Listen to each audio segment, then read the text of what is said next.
You got an intro? If not, I got just a random story. I'm very good at random information. I was going to say, do we ever have an intro? What do you got? There's a study that's been done on music and how music has changed. And they have found that music has become more repetitive in the lyrics and angrier over the past couple of decades. Angrier? Uh-huh. What kind of music are we talking here? Just general music across the board. They're even talking about, again, they're looking at the lyrics. I don't know if the music itself has become angrier, but the lyrics have become angry. So this is across genres. Correct. What does that say about us? Part of me wants to say, well, yeah. You see what we've been through the last few years? I mean, come on now. Anyway, I wanted to start this thing off with school vouchers, because even though we talk about it every so often, there's never a dull moment when it comes to school vouchers and News Channel 5's Phil Williams. You hear what's going on with the vouchers now? Absolutely. Okay. On life support. The bill is on life support, folks. By the time you watch this, it may not even be a thing anymore, right? I mean, it's that close. But that doesn't mean we can't talk about what happened. News Channel 5's Phil Williams is back with even more secret recordings. The man doesn't miss with these things. Just hit after hit. Anyway, in this latest recording from last month, we hear the man sponsoring the school voucher plan, okay, say this about public schools. We're trying to just throw the whole freaking system in the trash at one time and start blow over. it all back up. Folks, this was the not so quiet part said out loud, because I think a lot of the people who are against school vouchers have been saying this from the very beginning, that this is a plan to essentially defund schools, public schools. This bill, if you're not familiar with it, this would give low-income students the opportunity to get public money to attend private schools. Now, Governor Lee has pushed for it to be all students. Well, yeah, that's what I was going to say. Oh, sorry. Yeah. I apologize. Start again. No, I'll sit here in the corner. I'm going right there. I'll stay. After the first year, Catlin, Governor Lee wants so that virtually every student will have access to public money to attend private schools, even if you can already afford it. The money for schools follows the kids. The more kids you have, the more funding you can get. Thing is, we know this. Lawmakers know this. But that seems to be the thing that people avoid saying out loud. Unless, of course, you're behind closed doors. You're probably wondering if Representative Sapicki knew whether or not he was being recorded. He knew. Answer is yes. Matter of fact, he was recording himself. The fallout was pretty swift with all of this. Phil tried to ask, and Representative Sapicki declined to comment. It's worth noting that the governor was set to meet with leaders on Monday. Senator Lundberg, Watson, and Johnson, all architects of the Senate version of the voucher bill, stepped into the governor's office for a closed-door meeting with the House, hoping to reach a deal.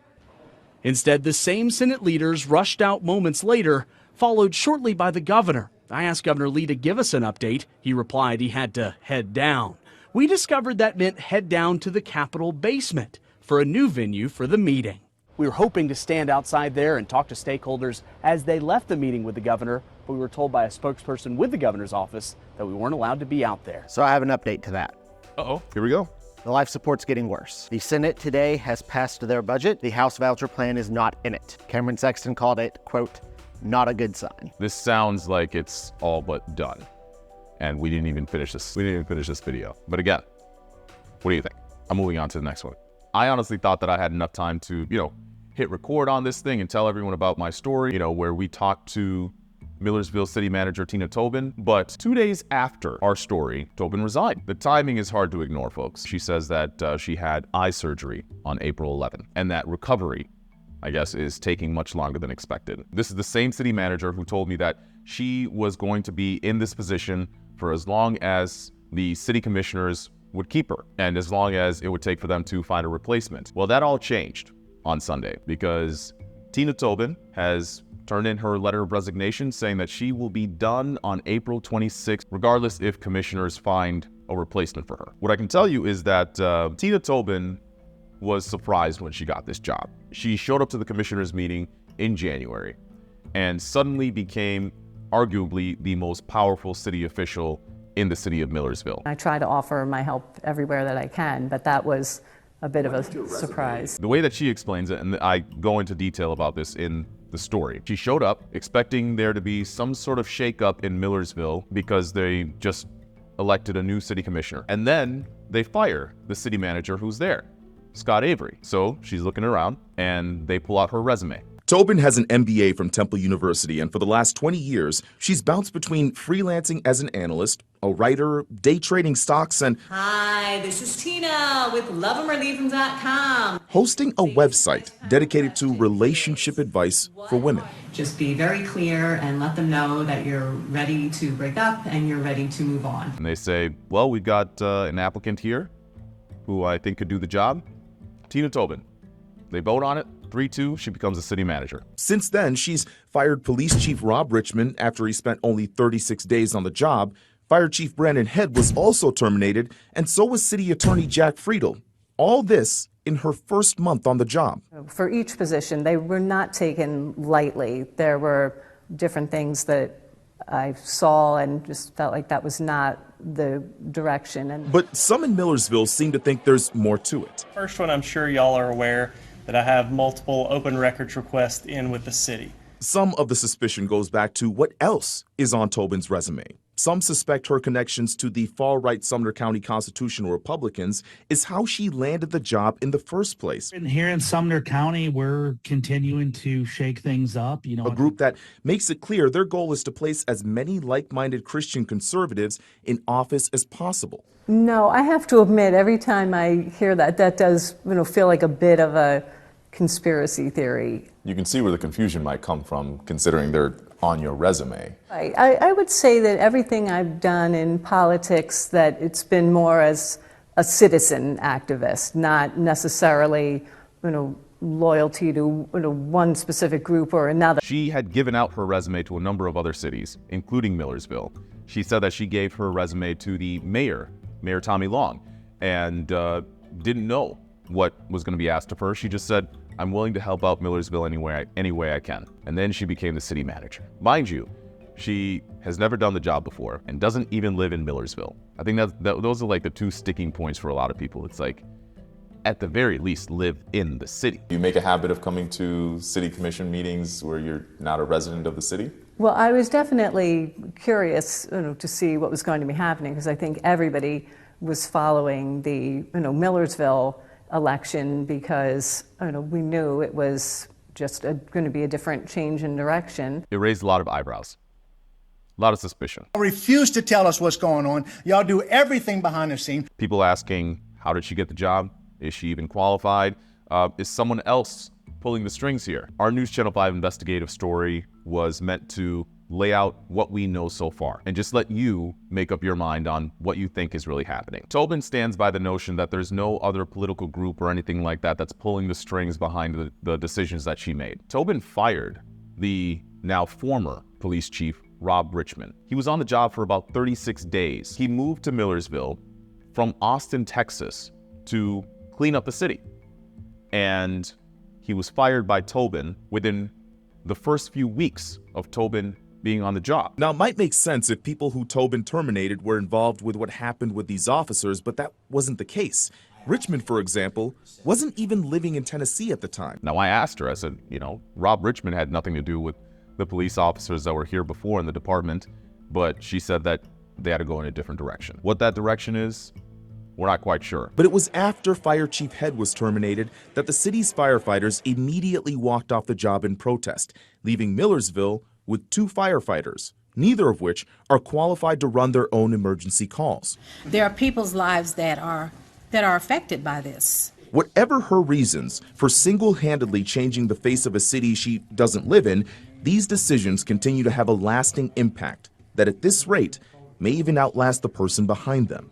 No, I'm definitely here temporarily. I will do whatever I can to help the next person and have a smooth transition if they want my assistance. What I'm trying to say is that she made these decisions that had an impact that she will not even be here to see for herself. You know who might be there? You know the name. I refuse to say it. Wow. Welcome to the Gabrielle Hansen for mayor. Gabrielle Hansen, folks. Welcome back to the chat. Gabrielle Hansen is one of 4 people who applied for the now, vacant city manager's position. She says that she is the most qualified candidate because she's been in public office and she has experience with developing, properties, and she sees this as an opportunity to develop one big property that is the city of Millersville. What she didn't mention in her application was why she's not Franklin alderman anymore, or why she lost the mayor's race in Franklin. Ms. Henson, the people you're with have described themselves as literal Nazis. I'm curious what the commissioners have to say about it, because they may just hire that person the same way that they hired Tina Tobin. The hearing for the Covenant School shooters documents just started. And of course, this brings us back to a lot of the same arguments that we heard before about whether or not these documents are public. I found it very interesting. Hannah McDonald, she's reporting on this right now, and she had the question of, is this still an open investigation? You look like you have something to say. I was just going to update with one of the arguments in court today. Oh, we have that? Yes. Okay, so what do we hear? Metro's lawyer spoke today in court. He says that their position is that the document found in the car can be released. He was then asked by the judge if Metro Police were looking at anyone outside of the shooter being involved. Their attorney said yes. They are still looking into the possibility that someone else was involved in some way. There was an affidavit filed at some point before this hearing today that said that Metro expects their investigation to be finished possibly by July. All this time we've known of one person. The idea that there may have been another person that we haven't heard about this person all this time, that's pretty significant. I said this last time, I'm gonna say it again. We know why you want these documents. Everyone wants to know what's on the mind of the shooter. What were they thinking? Were they trying to target these students? Were they trying to target the school?